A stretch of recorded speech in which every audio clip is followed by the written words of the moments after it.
Well, there you go. It was a fact check for the fake news regarding Kilmar Abrego Garcia, who is an illegal alien who the Supreme Court ordered to return to his home country.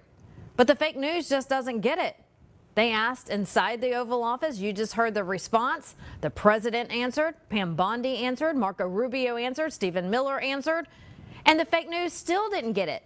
They're just not getting the answers they want.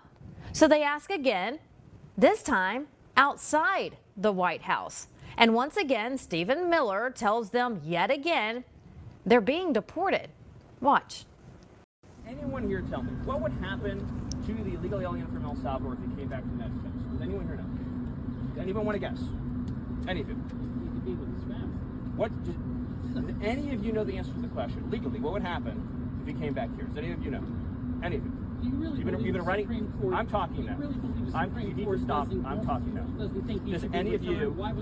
You're done. Does any of you know the answer to the question? Does any of you? You've been talking about it for days. Y'all would deport him again, no? He would be arrested. Okay. He'd be put in confinement. He would be deported the second time to El Salvador again because there's no withholding order for an alien who's a member of a foreign terrorist organization, number one. Number two is the gang that he's a member of doesn't exist in El Salvador anymore. So what you're asking for is to be deported twice. But additionally, if we chose to just pretend that the withholding order was real, he would be deported to a different country. So, for example, he could be deported to Egypt. So I'm just trying to understand, is it your view, in other words, you define a country that would be willing to take a MS-13 member from El Salvador. So I'm trying to understand from you all is, so if he came back and under our laws, he was then deported to Egypt or to Somalia, would you then be saying, great, I'm so glad that you deported him to another country? Is that what you'd all be saying? Do you understand our immigration laws at all?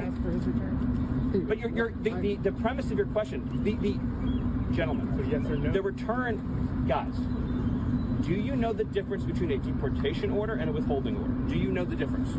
Any of you, please. Do you? I don't think they do. What they don't understand is that they're being deported. They're here illegally. It's a federal crime.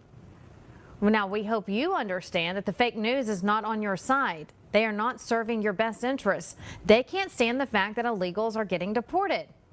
This is what America voted for, though. Safer communities and a safer America.